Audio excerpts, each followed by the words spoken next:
नमस्कार मित्रों। स्कूल व्याख्याता भर्ती 2024 के परिणाम आने शुरू हो गए हैं। अभी परीक्षा हुई थी जून जुलाई में और एक डेढ़ महीने के अंदर ही परिणाम निकालने शुरू कर दिए हैं, तो बहुत अच्छी बात है। ताकि जो है विद्यार्थियों जिनका सिलेक्शन हो रहा है उनको वो भी फ्री हो जाएं, और जिनका मान लो नहीं हुआ है तो आगे का निर्णय लें। और आरपीएससी भी इसके लिए धन्यवाद के पात्र है, कितना फास्ट काम हो रहा है। परंतु इसकी जो कट ऑफ है वो काफ़ी चौंकाने वाली है। और जैसा कि जो पहला पेपर था उसने निश्चित रूप से परिणामों को काफ़ी परिणामों में उलटफेर किया है। तो हम पूरे रिजल्ट का विश्लेषण करते हैं, और जो कौन कौन से डॉक्यूमेंट भी आपको तैयार रखने हैं वो भी हम बात कर लेंगे। और कितने परसेंटेज रही है, पहला पेपर कठिन होने से क्या क्या इस पर जो है प्रभाव पड़े हैं, उन सब की हम बात करते हैं। तो ये आपने देखा होगा, कल ही जारी हुआ था, और 23 तारीख को जीके वाला पेपर हुआ था और 24 को सब्जेक्ट वाला हुआ था। अंग्रेजी के लिए जो सीटें थी वो भी मैं आपको बता देता हूँ। अंग्रेजी के लिए जो सीटें थी विज्ञप्ति के अनुसार वो थी, आप देख पा रहे हैं कि 325 सीट थी कुल। 325 थी, जिसमें से ये जनरल की 82, फिर ये 36 एससी, फिर 28 एसटी, फिर 48 ओबीसी, इस प्रकार से ईडब्ल्यूएस की 23। तो ये सीटें थी। ये मैंने यहाँ भी अलग अलग लिख दी है इसके ऊपर ही कि 325 में से जनरल की 82 सीट थी, जिसमें से विमन की 23, विडो की 9, डाइवर्स की 3। ऐसे ही एससी वर्ग में कुल 36 सीट थी, जिसमें से 11 जनरल, 11 तो हो गई ओबीसी, नहीं ओबीसी क्या, विमन, और 4 विडो, 1 डाइवर्सी। इस प्रकार से एसटी की कुल 28, ओबीसी की 48, एमबीसी की 11, ईडब्ल्यूएस की कुल 23 सीट। इस प्रकार से 325 सीट थी और 701 विद्यार्थियों को पास किया है। तो ये तो क्लियर हो गया कि पहला पेपर की वजह से सीटें खाली नहीं रही, एक कैंडिडेट तो मिल गए। ठीक है, एक तो ये बात क्लियर हुई। दूसरा कि जो है ये पी लिखा हुआ वो प्रोविजनल है, उनके कोई ना कोई रहा होगा कोई डॉक्यूमेंट वगैरह का लेकर। तो ये 700 विद्यार्थी, इसका मतलब एक तो ये दुगुना, दो गुना नहीं है बल्कि 2.15 गुना, थोड़े से ज़्यादा है 2 गुना से। तो इतने कैंडिडेट को जो इनवाइट किया है, बुलाया है। और अब इसके लिए विद्यार्थियों को क्या करना है, तो आपको जो डिटेल फॉर्म भरना है, एसएसओ आईडी पे जाके डिटेल फॉर्म आप भर लेना। भर के और देखो लास्ट डेट 26 से शुरू है और 1 सितंबर लास्ट है, यानी आपके पास में 5-6 दिन है। तो आप इसी दरमियान बीच में आप इसको लिंक को खोल के विस्तृत आवेदन भर देना और फिर उसका प्रिंट आउट ले लेना। संपूर्ण विस्तृत आवेदन पत्र भरकर 2 प्रतियों में प्रिंट रख कर अपने पास संभाल कर रख लेवें, सेव कर लेवें। उसके बाद में वो जो 2 प्रतियों में भरा हुआ है प्रिंट आउट जो आपने भर दिया ऑनलाइन, वो उसके अलावा आपके मूल दस्तावेज, ओरिजिनल डॉक्यूमेंट, और फिर उनकी फोटोकॉपियाँ स्वयं के द्वारा स्थापित प्रतियों, तो 1 सेट या ज़्यादा से ज़्यादा 2 सेट तैयार कर लेना। वो आप तैयार होकर रखें जिनका आ गया है। और जैसे ही आपको माध्यमिक शिक्षा विभाग के द्वारा सूचना आएगी, कोई ना कोई अखबार में या फिर आपके ग्रुप में आ जाएगा, तो उसके बाद में आपको जो है उपस्थित होना है। आरपीएससी इस संबंध में अलग से कोई सूचना जो है वो नहीं देगी, ये आप ध्यान में रखें इसका। अब हम परसेंटेज पर भी जाएंगे और फिर हम फर्स्ट पेपर में जो परिवर्तन किया उसकी भी थोड़ी चर्चा करेंगे। तो पहले ये चीज़ आप देख लो, ये डॉक्यूमेंट हो गए। अच्छा, मूल दस्तावेज क्या क्या भाई, जैसे 10वीं की मार्कशीट, ठीक है, बोर्ड सर्टिफिकेट। अगर मार्कशीट बड़ी साइज की है तो बोर्ड सर्टिफिकेट साथ में है, मार्कशीट छोटी साइज की है तो फिर वो अलग से आता है आपका।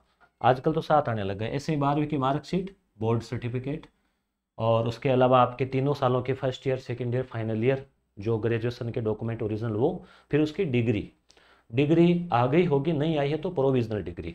उसके बाद में आपने एमए किया है इंग्लिश से, भले ग्रेजुएशन आप चाहे बीएससी हो, कोई दिक्कत नहीं। और MA previous, MA final year, अगर आपने अंक सुधारा है 3 साल लगे हैं तो 3 साल की, नहीं तो 2 साल की। और उसके अलावा फिर एमए की डिग्री, डिग्री नहीं आई है तो प्रोविजनल डिग्री हो गई चीज़। उसके बाद में और रेगुलर आपने जो भी किया है, बीएड की है तो बीएड के दोनों साल, या बीए बीएड बीएससी बीएड जो भी है वो सारे उसकी डिग्री या प्रोविजनल डिग्री। और लास्ट रेगुलर जो भी किया है एमए या बीएड, तो या फिर बीएससी बीए, उसका चरित्र प्रमाण पत्र जो रेगुलर लास्ट में किया ना आपने, वो प्राइवेट का नहीं, रेगुलर चरित्र प्रमाण पत्र हो गया। उसके अलावा 2 राजपत्रित अधिकारियों के चरित्र प्रमाण पत्र, उसके अलावा मूल निवास, जाति प्रमाण पत्र। जाति प्रमाण पत्र केवल जनरल को छोड़ के बाकी सबको बनाना होगा। SC ST का कोई नया नहीं करवाना, OBC को हर साल नया बनवाना पड़ता है। तो वो आप देख लेना, 1 साल से अगर पुराना नहीं है तो चल जाएगा, नहीं तो नया बनवा लेना।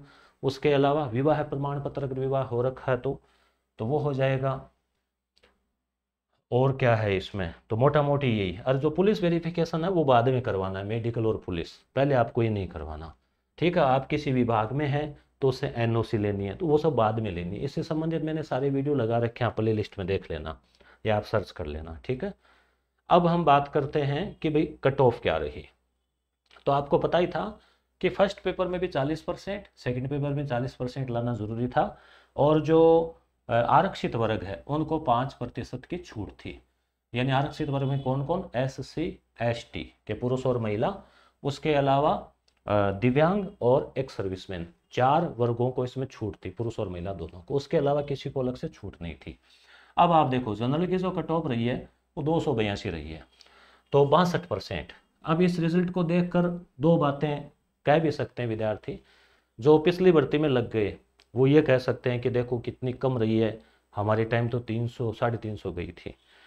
फिर वापस इस भर्ती में जो लगे वो ये कह सकते हैं कि हमने इतने टफ पेपर में ये ले आए, अगर आप अभी देते तो आपका होता ही नहीं। तो वो तो एक अलग अलग बातें हैं। इसका कारण तो ये रह जाता है कि पेपर की प्रकृति पर निर्भर करता है। पेपर कठिन आ जाता है तो मेरिट कम चली जाती है, पेपर इजी आ जाता है तो मेरिट हाई चली जाती है। ज़्यादातर विद्यार्थियों से सुना था कि इंग्लिश का पेपर अच्छा था, स्तरीय था, बहुत कठिन नहीं था। तो इंग्लिश में क्या हुआ, विद्यार्थियों के बहुत अच्छे अंक थे और जिन्होंने बहुत अच्छी तैयारी की थी उनके भी बहुत अच्छे थे, परंतु फर्स्ट पेपर में कई ऐसे धुरंधर थे जो सेकंड में बहुत अच्छे थे परंतु फर्स्ट पेपर में 40 या 35 नहीं बना पाए, इसलिए वो बाहर हो गए। जो विद्यार्थी सेलेक्ट हो गए हैं 701, उन सभी को मैं बधाई देता हूँ कि आपकी मेहनत भी थी और कहीं ना कहीं थोड़ा सा उस समय आपका लक फैक्टर भी काम आता है और आपकी जो मेहनत है तो आप पास आए, आपको बहुत बहुत बधाई और फाइनल आपका सिलेक्शन हो। अब जो विद्यार्थी नहीं हुआ है तो उनको बाकायदा थोड़ा मलाल तो रहता ही है और ये प्रश्न चिन्ह भी उठता है कि जब आप एक लेक्चरर यानी विषय का विशेषज्ञ आपको चाहिए अंग्रेजी का, तो उसको गणित भी आए और वो भी हाई लेवल की BSc लेवल की, उसको विज्ञान भी आए, तो उसका कोई तुक नहीं है। और इतना उसको अधिक करंट अफेयर कठिन आए कि किस किस खिलाड़ी का क्या क्या स्कोर रहा। तो पेपर को इतना कठिन बनाना मेरे विचार से गलत था और इसको लेकर आप सभी को इस आवाज़ को पहुंचानी चाहिए। आपको अपने जो आसपास के जो प्रतिनिधि है, जो शिक्षक, जो क्या वो बेरोजगार संघ के कुछ नेता है और है, तो आपको धीरे धीरे इस बात को कहना चाहिए ताकि अगली भर्तियों में थोड़ा संतुलित पेपर आए।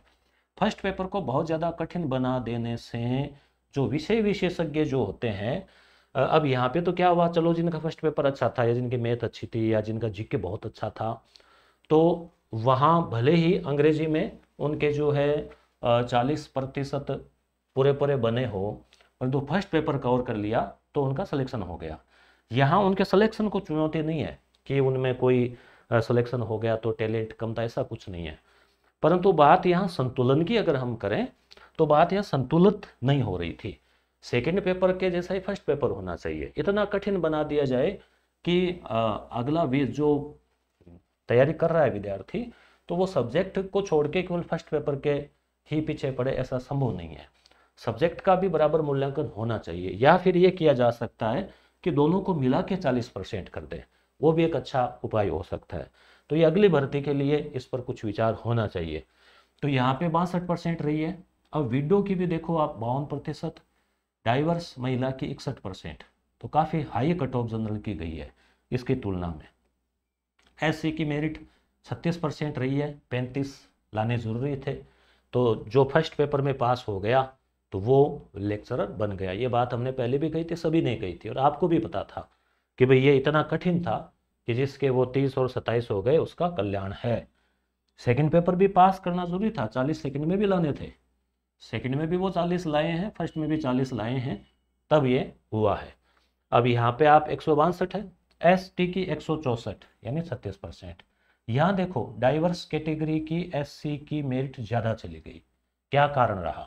कारण इसका ये रह सकता है कि जैसे आप यहाँ देख पा रहे हैं कि कितनी थी जो पोस्ट थी वो, जैसे एससी महिला है, ठीक है,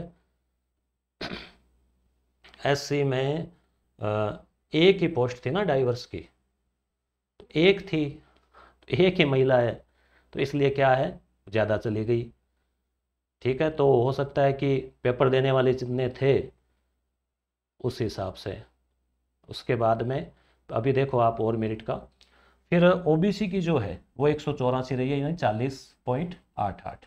ठीक है, तो ओबीसी के कैंडिडेट को 40 लाने थे, और जिनके 40 आ गए दोनों पेपरों में वो क्वालिफाई हो गए। बाकी विडो कोई मिला नहीं। मिलाने का मतलब 40% दोनों पेपरों में नहीं बना पाई विडो महिला, डाइवर्स भी नहीं बना पाए तलाकशुदा। एमबीसी गुर्जर और जो अन्य वर्ग है उनकी 192 में गई है। अब ये देखो ओबीसी से ज़्यादा गई है। नहीं तो नॉर्मली क्या होता है, नॉर्मली ये होता है कि जनरल से 2-4 नंबर, 1-2 नंबर ओबीसी कम, फिर 2-4-5 नंबर जैसे वो एमबीसी, इस प्रकार से वो एक क्राइटेरिया सा रहता है। परंतु इस बार गैप आप देख पा रहे हैं कि जनरल और ओबीसी के बीच का गैप जो 100 नंबर के आसपास का है, या अन्य आरक्षित वर्गों का 100 से अधिक अंकों का है। तो ये क्या संकेत दे रहा है, ये संकेत ये दे रहा है कि आज भी अंग्रेजी जो है, इंग्लिश सब्जेक्ट हो गया या मैथ हो गया, फिजिक्स हो गया, या ऐसे कुछ सब्जेक्ट है जो आज भी जो पिछड़े वर्ग है वो कम लेते हैं। ठीक है, आज भी कंपटीशन जनरल में ज़्यादा है, जनरल कैंडिडेट आपको इसके ज़्यादा मिलेंगे, ये यही संकेत दे रहा है। बाकी यहीं पे अगर आप हिंदी की बात करेंगे या फिर इतिहास है, पॉलिटिकल है, उनकी बात करेंगे, तो वहाँ पे आपको इतना गैप देखने को नहीं मिलेगा, जहाँ तक मेरा मानना है। ठीक है, यहाँ पे मेरिट क्यों ज़्यादा गई, क्योंकि केवल 40 वाले तो बहुत मिल रहे थे, जितनी सीटें थी उससे ज़्यादा मिल रहे थे, तो इसलिए जो है ये ज़्यादा चली गई। अब है एमबीसी, 192 में, यहाँ पे भी वही बात है वीडियो, और इसमें ईडब्ल्यूएस की गई है 189। ठीक है, तो ओबीसी से थोड़ी सी ज़्यादा रही है, परंतु बाकी से कम रही है, यानी 42%। अब यहाँ पे आप और देखिए, जो एक्स सर्विसमैन है उनकी यहाँ पे 33% ही रही है। हालांकि एक्स सर्विसमैन के लिए रूल तो वही था 5% वाला, परंतु यहाँ कोई ना कोई कुछ रहा होगा कारण, जो कि 149 से 33 बनते। और ये देखिए पीएच, जो फिजिकल यानी जो दिव्यांगजन है, उसमें आप देखो ये शायद ब्लाइंड ही है, तो 198 रही है, कितनी ज़्यादा गई है। ठीक है, कई बार कई लोग कहते हैं कि आपका तो हो ही जाएगा श्योर, तो श्योर में आप देखो मेरिट ज़्यादा गई है ओबीसी से, और सबसे ज़्यादा बाकी जितने भी है ना इनसे ज़्यादा गई है। तो क्या कारण है, कारण ये कि उस सीटों का आरक्षण के अनुपात में कैंडिडेट जो है ज़्यादा थे। ठीक है, और उसके अलावा कुछ ऐसे भी, अभी भी देखो ऐसे भी विद्यार्थी, ऐसे महाशय है जिनको इतना कहा जाता है 5वां विकल्प भरना है, विकसक भी उनको कहते हैं, बार बार एक्स्ट्रा 10 मिनट भी देते हैं, फिर भी वो महापुरुष या महान विभूतियाँ हैं जो नहीं भर के आते हैं। किस उम्मीद में नहीं भर के आते हैं, लापरवाही में या जैसे भी। तो वैसे तो इनका सिलेक्शन वैसे भी नहीं होना था, परंतु आरपीएससी ने ऐसे बताया है कि ऐसे भी लोग हैं जो अभी भी 5वां विकल्प भर के नहीं आते हैं। और ये लगभग कितने को हो सकते हैं, ये लगभग अगर देखें ना तो 100 से तो ज़्यादा होंगे ही, 150-200 ऐसे अभी भी है जो एमए कर ली, बीएड कर ली, पेपर दे के आ रहे हैं, फिर भी 5वां विकल्प किसी न किसी कारण से नहीं भर रहे हैं। और जो वहाँ विकसक होते हैं वो उनको कहते भी है, पर फिर भी नहीं भरे तो उनको ज़बरदस्ती थोड़ी भरवा दें। तो ये ऐसे है कुछ महाशय। ठीक है, तो ये बात हुई अपने इस पेपर की कि भाई इसमें मेरिट जो है वो कम गई है। कम जाने का कारण आप समझ सकते हैं, ओबीसी और एससी और एसटी और जनरल के बीच भी गैप है, उसका कारण भी मैंने विश्लेषण करने का प्रयास किया। आप भी कमेंट करना, आप में से ये वीडियो देख रहे हैं उनमें से किसी का सिलेक्शन हुआ है तो आपको बहुत बहुत बधाई, कमेंट करना आप। यहाँ पे एक बात पुनः निकल के आ रही है कि सेकंड पेपर तो आपको तैयार करना ही करना है, सब्जेक्ट के बगैर तो कुछ होना ही नहीं है। फर्स्ट पेपर पर भी बराबर ध्यान देना है। अगली भर्ती के लिए अगर हम बात करें तो जितना इस बार कठिन आया शायद उतना कठिन नहीं आएगा अगली बार, मेरा ये मानना है, क्योंकि थोड़ा ये अति हो गई थी। फिर भी एकदम सरल आ जाएगा वो भी नहीं है, हो सकता है 5 क्वेश्चन 7 क्वेश्चन तक का थोड़ा बढ़ जाए इसमें। तो आपको प्रथम पेपर पर भी बराबर ध्यान जो है वो देते रहना चाहिए। और संतुलित तैयारी जो है आपको करनी चाहिए। धन्यवाद।